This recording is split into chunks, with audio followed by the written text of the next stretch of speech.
Good evening, I'm Matt McCoy. Thanks for joining us. School bells will be ringing for most students in Tuscaloosa County in less than 2 weeks. And today, the Tuscaloosa Backpack Coalition teamed up with Tuscaloosa City and County Schools to hand out backpacks full of supplies to students. Nearly 200 parents braved the heat at Northington Elementary to get their child prepared for the first day of school. Lines also formed at the 4 other locations to bring the gift of learning to Tuscaloosa's bright minds. This is the first year that ABC 123 and other organizations merged together in hopes to help more people and hand out more resources. Volunteers say the need for supplies this year is even greater after the April storms. It's tough right now, tornado as well as economically, so we're going to do the best we can to meet the need. Some of the people who visited Northington Elementary this morning were unaware of the pre-registration rules. They were told to come back hours later for the possibility of a backpack. But thanks to the large amount of donations, the goal was to leave no one empty-handed. According to Pam Rogers with the coalition, no one left empty-handed at today's event. Our city was blessed with tons of school supplies, so we'll send, we'll take their names and numbers and we'll get them back to the schools and to the city. And, we want every child that has a need to be taken care of. If you or someone you know still needs help finding supplies for a child, the Tuscaloosa Backpack Coalition says it's here to help serve the community. If you have any questions about trying to get school supplies, you can call the Backpack Hotline at 205-225-2069. Again, that number is 205-225-2069. You can also call either the city or county school system. For Tuscaloosa City Schools, call 759-3700 or Tuscaloosa County Schools at 758-0411. World Vision, a nonprofit humanitarian organization, makes it their job to help when times are tough. Today, over 200 volunteers handed out thousands of toys, supplies, shoes, and food with the help of corporate sponsors, vendors, and professional athletes. WVUA's Victoria Sheehan travels to Holt, where cooperation is making a big impact. So many well-intentioned people come out when the cameras are on and things are going and the smoke is going up, but then when that all fades away, they're gone. Part of our organization, World Vision, is to be here not just on a short-term basis, but on a longer, mid and longer-term basis, helping with rebuilding. Directly after the April 27th tornado, World Vision organization was here giving a helping hand. They had to leave, but promised that they would be back. And over 3 months later, they brought their friends to help.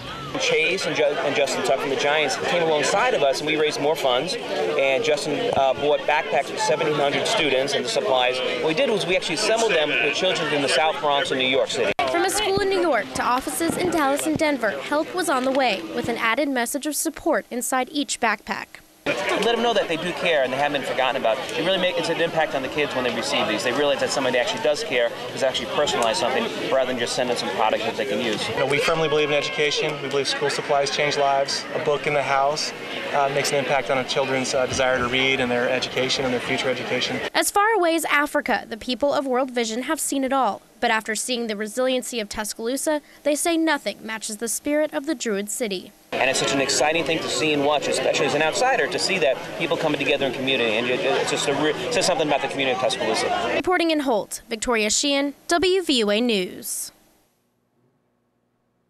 Toy maker Hasbro and other businesses also helped to make the event a reality.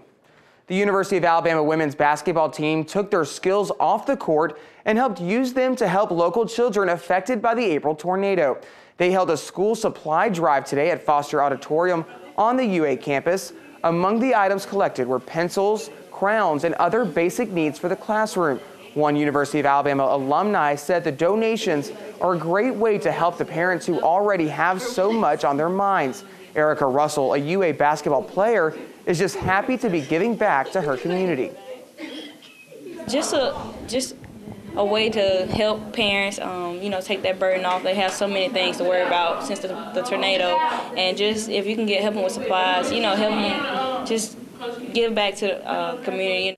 I think it's a wonderful thing because it teaches the kids that the community comes together and supporting them and kind of makes them feel better, and they know there's all these people out there they're there to help them out, and I just think it makes for a better school year for all of them.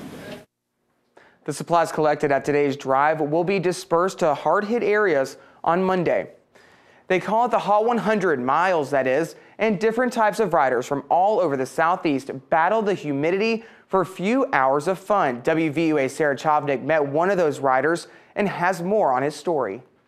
The Hot 100, 103-mile stretch for bike riders all across the Southeast to try and beat not only each other, but also the heat. Well, we call it the hottest ride in the South.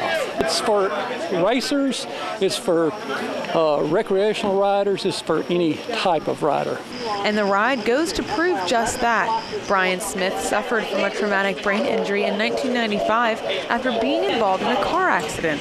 Because of my injury, I do not drive, so I ride my three-wheel bike everywhere. Smith says riding his bike is therapeutic for him after his life has so drastically changed. It was always very physical, always did sports and all, and afterwards I couldn't really do sports with my injury, so it was really good finding something that I could do. Smith says he has been doing the Hot 100 ride for 6 years now, and that it's worth the miserable temperatures. I mean, we noticed the heat, but you know, we're having the fun outweighs the pain of the heat. In Tuscaloosa, Sarah Chavnik, WVUA News. Proceeds from today's ride will go toward benefiting the Mental Health Task Force as well as the Druid City Bicycle Club. Well, it was definitely some hot weather for the Hot 100 race today. With a look at the first weather is WVUA's Daniel Sparkman. You stay cool today, Daniel? Well, I did. I stayed inside most of the day, but you're right. And what it was is really that humidity is 82% still right now in Tuscaloosa, 81 out there, the temperature, and clear skies. But look at those temperatures, the highs today, 95 in Tuscaloosa, as well as Birmingham and Montgomery. Then we had some cooler temperatures over in Tupelo, 93, as well as Meridian, 96. Up in Muscle Shoals, also wanted to take a look at tomorrow's high temperatures because we have a ridge of high pressure that's going to keep those temperatures going up over the next several days. 92 in Haleyville, 93 Hamilton, Vernon, Fayette, 94 over in Jasper, heading down a little bit further to the south, Tuscaloosa, Reform, as well as Aliceville, Vance. 95 again tomorrow in Tuscaloosa, Utah and Greensboro looking around 94 degrees, as well as Demopolis and 95 in Linden. And coming up, we'll talk about what's going on in the tropics. Could Tropical Storm Emily be forming? We'll tell you all about it coming up in your forecast. Thanks, Daniel. From hot weather to hot music, it was a blast from the past at the Bama Theater tonight as performers honored the music of George Jones and Tammy Wynette. Northport native Shane Collins sang as Jones while Margot Anderson played the role of Wynette. The Country Gold Band backed up the duo as the famous Jones Boys Band. The concert benefited the West Alabama chapter of the American Red Cross. Collins, now a DJ in Pensacola known as Dr. Shane, approached the Red Cross about performing. Organizers say the benefit will go a long way towards relief efforts. Well, I think it's not a terribly guarded secret that American Red Cross spent about $16 million on the event here in Alabama, and we are about $2 million still short of raising enough funds to cover that event. So this will certainly put a dent in the deficit to pay for the storm relief, and we're very grateful for it.